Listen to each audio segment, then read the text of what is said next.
Hello बच्चों, स्वागत है आपका आपके अपने चैनल प्रीनिल क्लासेस में। मैं हूं अनिल तिवारी और आज मैं आपको पढ़ाने वाला हूं क्लास 8th की संस्कृत का चैप्टर 10 यानी 10वां पाठा नीति नवनीतम।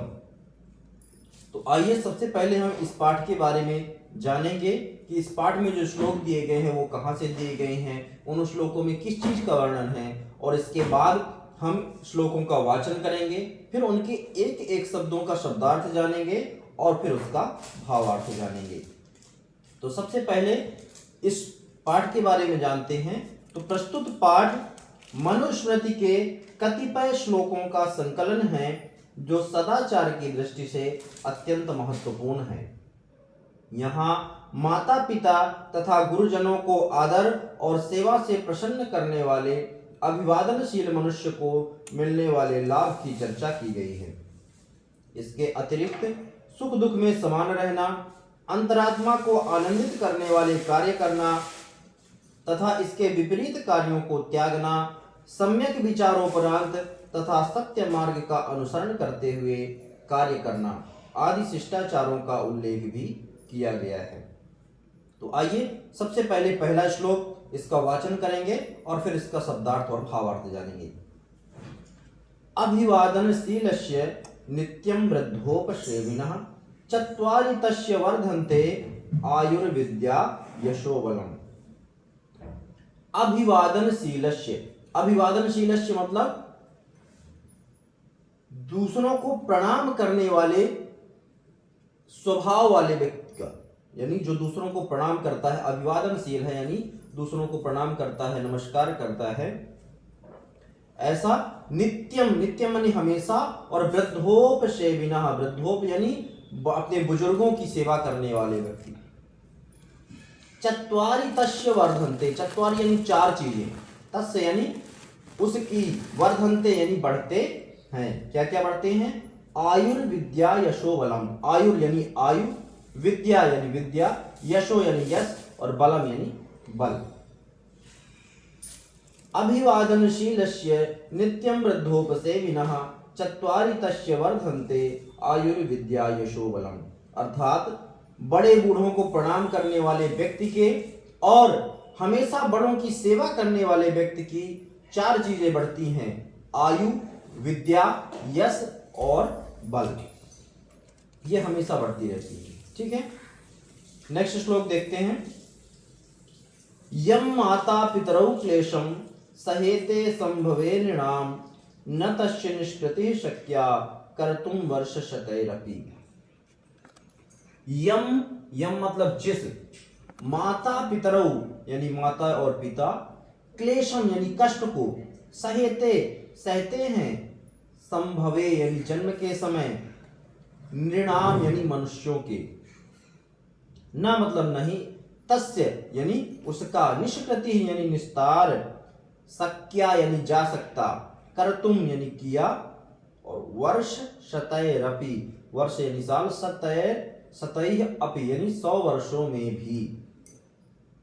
यम माता पितरौ क्लेशम सहेते संभवे नृणाम न तस्य निष्कृति शक्या कर्तुम वर्ष शतैरपि, अर्थात मनुष्यों के जन्म के समय जिस कष्ट को माता पिता सहते हैं उस कष्ट का निस्तार 100 वर्षों में भी नहीं किया जा सकता है।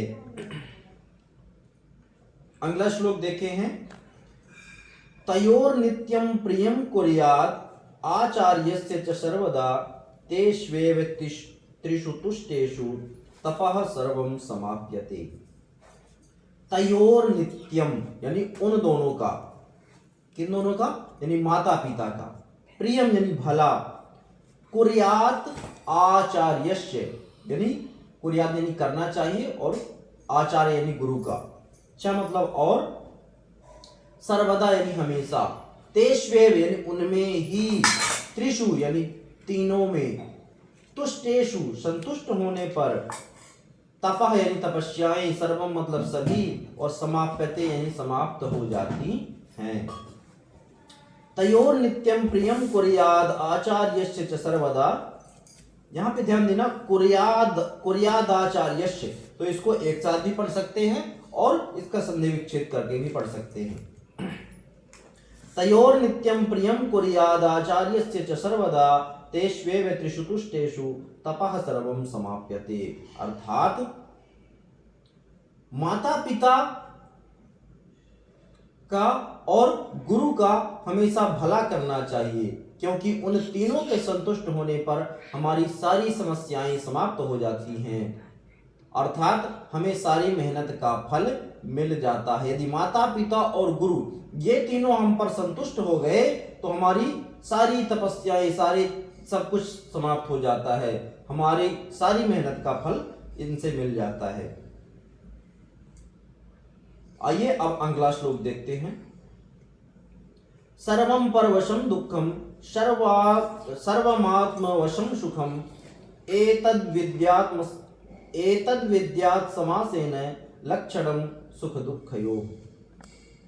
सर्वं परवशं दुःखम, सर्वम यानी सब कुछ, परवशम यानी दूसरे के नियंत्रण में, दुःखम यानी दुख, सर्वमात्म वशम यानी सब कुछ अपने वश में होना, सुखम यानी सुख।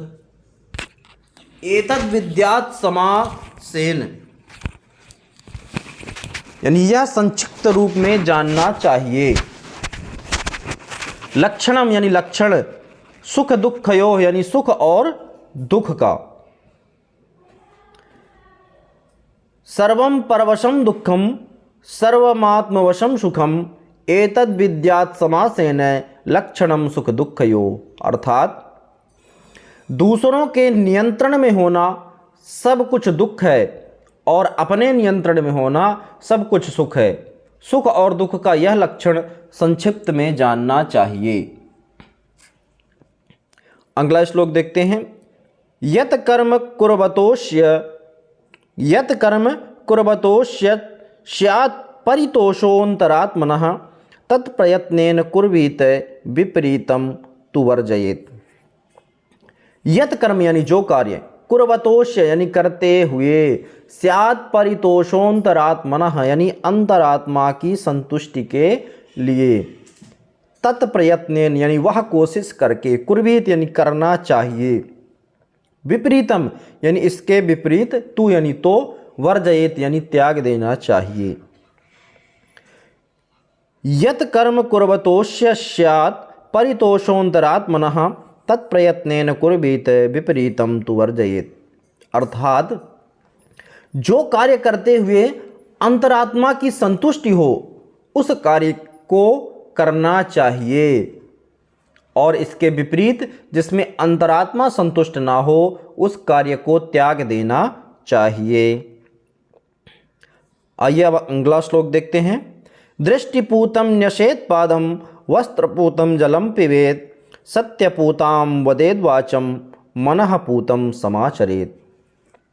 दृष्टिपूतम अर्थात दृष्टि से पवित्र, न्यसेत् पादम यानी पैर रखना चाहिए, वस्त्रपूतम यानी वस्त्र से पवित्र। यहां पर इसका अर्थ यह है, दृष्टिपूतम यानी दृष्टि से पवित्र, मतलब यह है कि भली भांति देख करके, उसको अच्छी तरह से परख करके।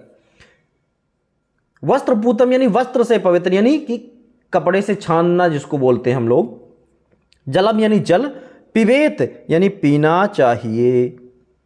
सत्यपूताम यानी सत्य से पवित्र, वदेद वाचम यानी वाणी बोलना चाहिए, मनः यानी मन से, पूतम यानी पवित्र, और समाचरित यानी आचरण करना चाहिए। दृष्टिपूतम न्यसेत् पादम वस्त्रपूतम जलम पिबेत सत्यपूताम वदेद वाचम मनःपूतम समाचरेत।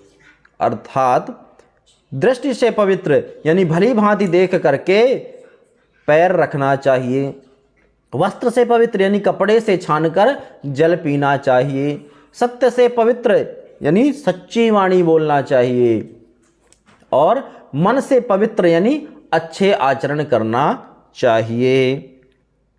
तो बच्चों, इस तरह से आपके इस पाठ के श्लोक वाचन, शब्दार्थ और भावार्थ कंप्लीट होते हैं। तो आपको यह वीडियो कैसा लगा कमेंट करके कमेंट बॉक्स में हमें ज़रूर बताएं, और यदि आपको पसंद आया है तो लाइक करें, ज़्यादा से ज़्यादा शेयर करें, और यदि अभी तक आपने हमारे चैनल को सब्सक्राइब नहीं किया है तो सब्सक्राइब जरूर कर लें और बेल आइकन को हिट करें। इससे आपको हमारे आने वाले वीडियो के नोटिफिकेशन मिलते रहेंगे। बहुत बहुत धन्यवाद। जय हिंद।